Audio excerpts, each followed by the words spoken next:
in the other research activities, and the 50% goes to the department, the laboratory, and the college, where the inventor actually sits. And that's how royalties are distributed.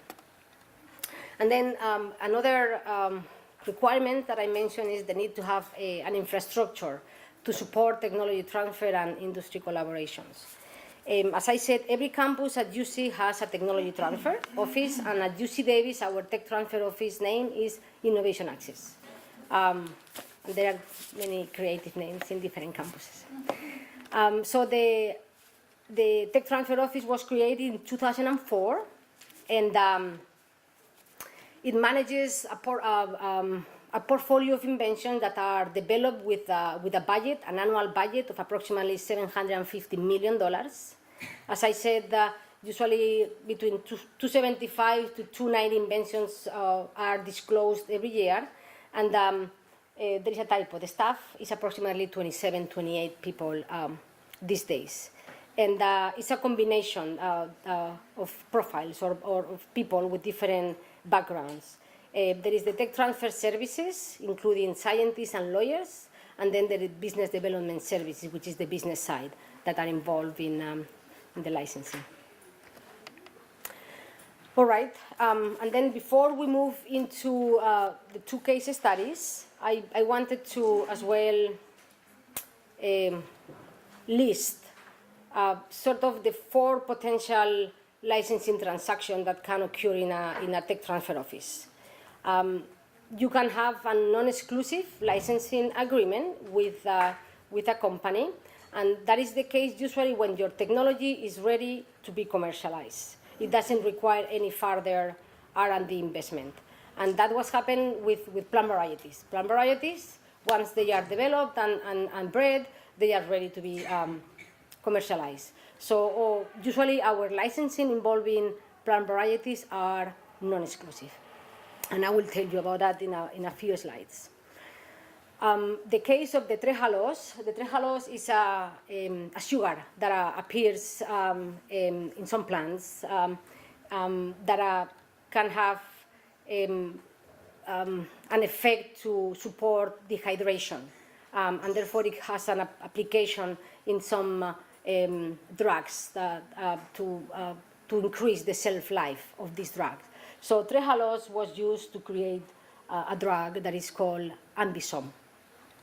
And in this case, there was a requirement of a huge investment of R&D from the company to actually develop this final product.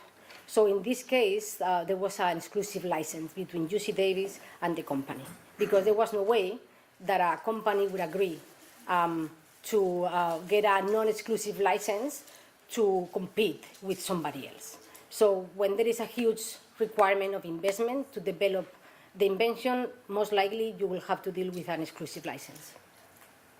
Alandete Therapeutics was a startup company. Was some research that on campus, some postdocs saw an opportunity. The IP, the initial IP, belonged to UC because those were postdocs. They were doing research under a project on campus. But what UC Davis did was to provide an exclusive license to these entrepreneurs to actually create a startup company. And then something else that you can come across is tangible property bailments or contract agreements using genetic resources. And it could be antibodies or it could be yeast. We have at UC Davis a collection, the puff yeast culture collection, that people, some companies, some universities would like to use to do some research and see whether this yeast may actually have support with some process within the company or identify some component that may be valuable for what they are doing. So what we do is we give them access to use this collection to do their research, and if they come across to something that actually is valuable and they are going to license something that has been originated from this collection, then a licensing agreement is put in place with royalty associated terms. All right, So now I'm going to show you two case studies of licenses that were executed at the UC Davis licensing agreement. Los enólogos conocen perfectamente Oh, los sorry, efectos no. negativos que Oh, el I am. químico provoca en sus vidas. Oh, it's in Spanish. That was a big mistake.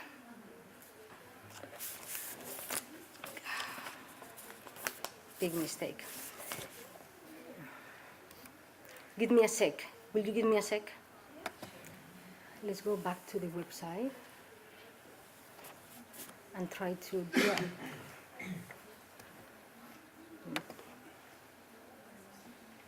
So, can I do another?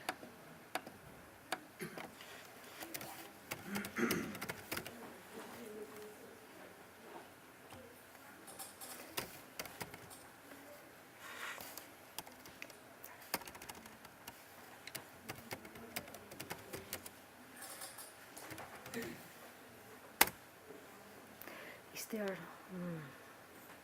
traducir esta página?